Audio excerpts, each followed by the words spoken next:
Deuteronomy chapter 32. The Song of Moses. Hear, O heavens, as I speak. Listen, earth, to the words from my mouth.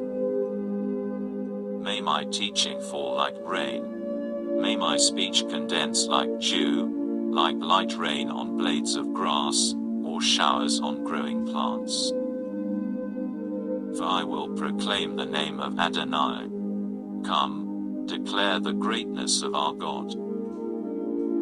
The rock, his work is perfect, for all his ways are just. A trustworthy God who does no wrong, he is righteous and straight. He is not corrupt, the defect is in his children, a crooked and perverted generation. You foolish people, so lacking in wisdom, is this how you repay Adonai? He is your Father, who made you his. It was he who formed and prepared you. Remember how the old days were. Think of the years through all the ages. Ask your father, he will tell you. Your leaders too, they will inform you. When Elion gave each nation its heritage, when he divided the human race, he assigned the boundaries of peoples according to Israel's population. But Adonai's share was his own people, Yaakov his allotted heritage. He found his people in desert country, in a howling, wasted wilderness. He protected him and cared for him, guarded him like the pupil of his eye.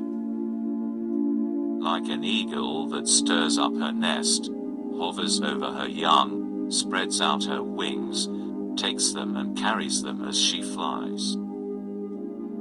Adonai alone led his people, no alien god was with him. He made them ride on the heights of the earth. They ate the produce of the fields. He had them suck honey from the rocks and olive oil from the crags.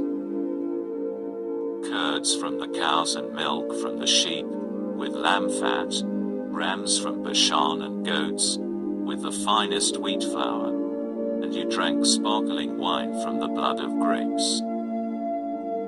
But Yeshua grew fat and kicked. You grew fat, thick, gross. He abandoned God his maker. He scorned the rock, his salvation. They roused him to jealousy with alien gods, provoked him with abominations. They sacrificed to demons, non-gods, gods that they had never known, new gods that had come up lately, which your ancestors had not feared. You ignored the rock who fathered you, you forgot God, who gave you birth. Adonai saw and was filled with scorn at his sons and daughters' provocation. He said, I will hide my face from them and see what will become of them, for they are a perverse generation, untrustworthy children. They aroused my jealousy with a non-god and provoked me with their vanities. I will arouse their jealousy with a non-people and provoke them with a vile nation. For my anger has been fired up. It burns to the depths of Sheol, devouring the earth and its crops, kindling the very roots of the hills.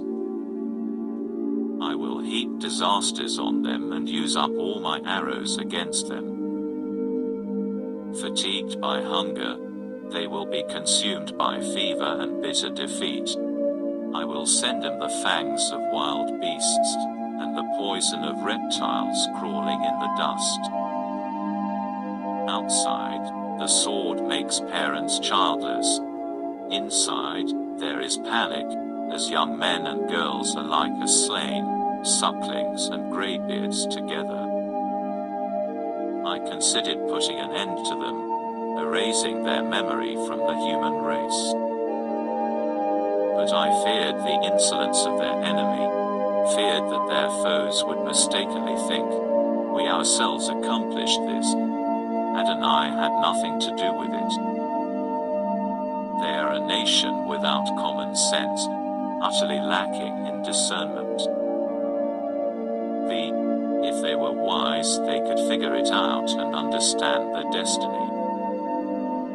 After all, how can one chase 1,000 and two put 10,000 to rout, unless their rock sells them to their enemies, unless Adonai hands them over? For our enemies have no rock like our rock, even they can see that. Rather, their vine is from the vine of Esodom, from the fields of Amorah. Their grapes are poisonous, their clusters are bitter. Their wine is snake poison, the cruel venom of vipers. Isn't this hidden with me, sealed in my storehouses? Vengeance and payback are mine for the time when their foot slips, for the day of their calamity is coming soon, their doom is rushing upon them. Yes, Adonai will judge his people, taking pity on his servants, when he sees that their strength is gone, that no one is left, slave or free. Then he will ask, where are their gods, the rock in whom they trusted? Who ate the fat of their sacrifices and drank the wine of the drink offering? Let him get up and help you, let him protect you. See now that I, yes, I, am he, and there is no God beside me. I put to death, and I make alive. I wound, and I heal. No one saves anyone from my hand. For I lift up my hand to heaven and swear, as surely as I am alive forever.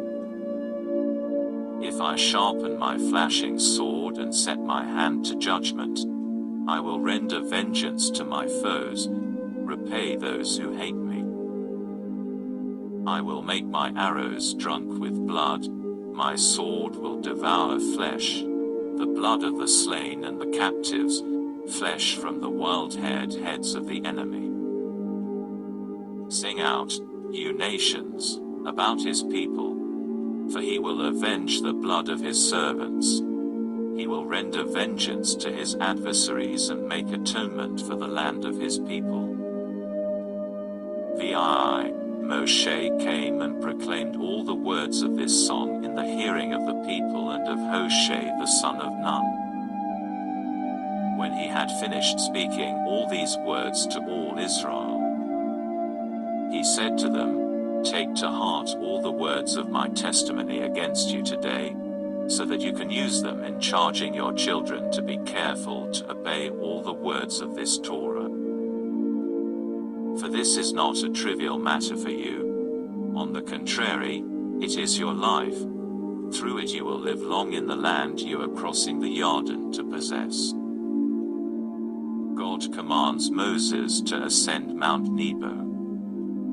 Maftir, that same day Adonai said to Moshe, go up into the Avarim range, to Mount Nebo, in the land of Moab across from Jericho, and look out over the land of Canaan, which I am giving the people of Israel as a possession. On the mountain you are ascending, you will die and be gathered to your people, just as Aharon your brother died on Mount Hor and was gathered to his people. The reason for this is that both of you broke faith with me there among the people of Israel at the Merivit Kadesh spring, in the Tizan desert. You failed to demonstrate my holiness there among the people of Israel. So you will see the land from a distance, but you will not enter the land I am giving to the people of Israel.